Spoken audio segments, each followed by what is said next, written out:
सूरत में रोजामंड को दुष्ट परी के श्राप से बचाना चाहते थे। दिन बीतने लगे और रोजामंड बड़ी होने लगी। वो बहुत सुंदर और दयालु होने के साथ ही बुद्धिमान भी थी। समस्त प्रजा उससे बहुत प्रेम करती थी। आखिरकार रोजामंड का 16वां जन्मदिन आ ही गया।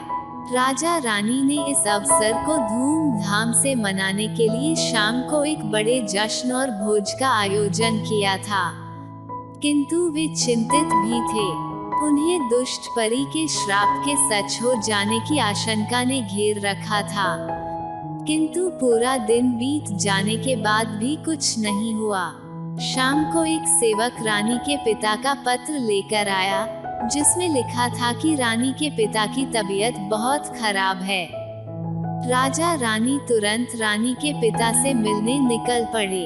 राजमहल से जाने के पहले उन्होंने अपनी विश्वासपात्र दासी डायना को हिदायत दी कि वह रोजामांड का ख्याल रखे और उसे राजमहल से बाहर जाने न दे।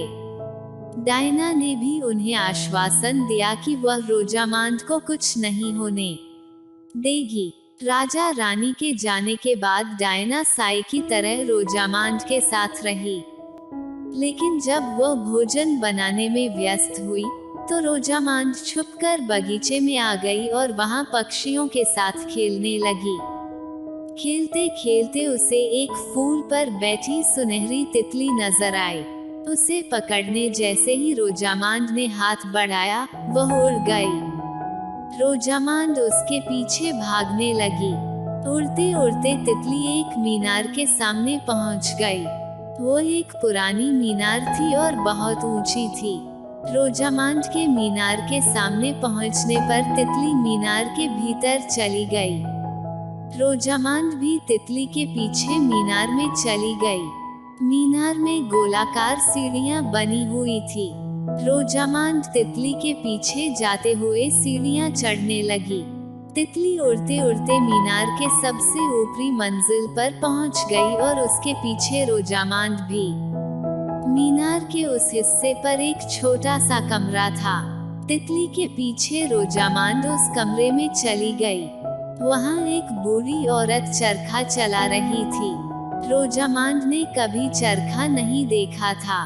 वह आश्चर्य से उसे देखने लगी। बूढ़ी औरत ने जब सिर उठाकर रोजामांड को देखा तो रोजामांड ने पूछा, आप ये क्या कर रही हैं?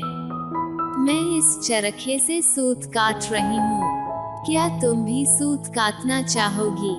बूढ़ी औरत ने उत्तर दिया। रोजामांड ने कभी चरखा नहीं देखा था, इसलिए उसका मन सूत काटने मचल उठा। वह चरखे के पास बैठ गई और चरखा चलाने लगी। बूढ़ी औरत उसे देखकर कुटिलता से मुस्कुराने लगी। वह बूढ़ी औरत और कोई नहीं बल्कि दुष्ट 13वीं परी थी। बूढ़ी चरखा चलाते हुए बहुत खुश थी, लेकिन अचानक ही एक नुकीली सुई उसकी उंगली में आ घुसी और वह गिर पड़ी। गिरते साथ ही वह गहरी नींद में सो गई। दुष्ट 13वीं परी का श्राप पूरा हो चुका था। वह हंसते हुए वहां से चली गई। इधर राजा रानी जब वापस लौटे तो रोजामांड को महल में न पाकर चिंतित हो उठे। डायना भी उन्हें कुछ बता नहीं पाए। राजा ने सैनिकों को रोजामांड को ढूंढने के लिए भेजा। वे स्वयं भी उसे ढूंढने लगा। पूरा महल तलाशा गया, किंतु रोजामांड नहीं मिली। खोजते खोजते सैनिकों के साथ राजा रानी मीनार में पहुँचे। वहाँ ऊपरी मंजिल के कमरे में उन्होंने रोजामांड को सोते हुए पाया।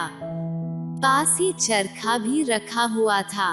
वे समझ गए कि दुष्ट परी के श्राप ने अपना काम कर दिया है। रानी डैक के मारे विलाप करने लगी।